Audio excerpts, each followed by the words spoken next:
ഗുരുതരമായ ആരോപണങ്ങളുള്ള ലൈംഗികാതിക്രമ കേസുകളിൽ ഇര പരാതി പിൻവലിച്ചാലും കേസ് റദ്ദാക്കാനാകില്ലെന്ന് ഹൈക്കോടതി. മകളുടെ പരാതിയിൽ പിതാവിനെതിരെ എടുത്ത കേസ് പരിഗണിക്കവെയാണ് കോടതിയുടെ വിലയിരുത്തൽ.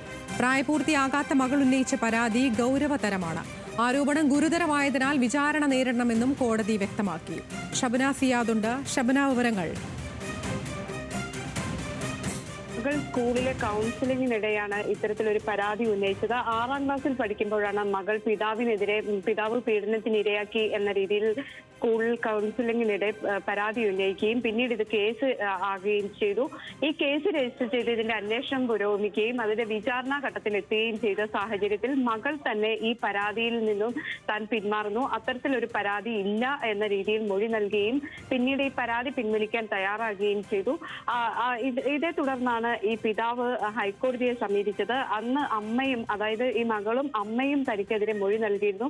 ഈ 2 മൊഴികളും കളവാണ് എന്നായിരുന്നു പിതാവിന്റെ വാദം. അതുകൊണ്ട് തനിക്കെതിരെയുള്ള കേസ് റദ്ദാക്കണം എന്ന് ചൂണ്ടിക്കാണിച്ചാണ് ഹൈക്കോടതിയെ സമീപിച്ചത്. എന്നാൽ കോടതി ഇത്തരത്തിലുള്ള കേസുകളിൽ പറയുന്നത് പ്രായപൂർത്തിയാകാത്ത പെൺകുട്ടി ഉന്നയിച്ച ഗുരുതരമായ ആരോപണമാണ്.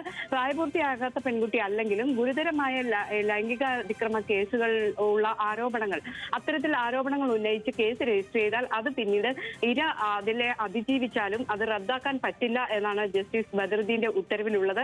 ഈ മകളുടെ പരാതി ഗുരുതരമായ ആരോപണമാണ് പിതാവിനെതിരെ ഉന്നയിച്ചിട്ടുള്ളത്.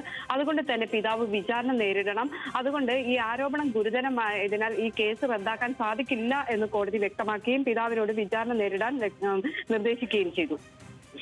ശരി, ഷബ്ന സിയാദാണ് വിശദാംശങ്ങൾ നൽകിയത് ലീഗൽ ഡെസ്കിൽ നിന്ന്.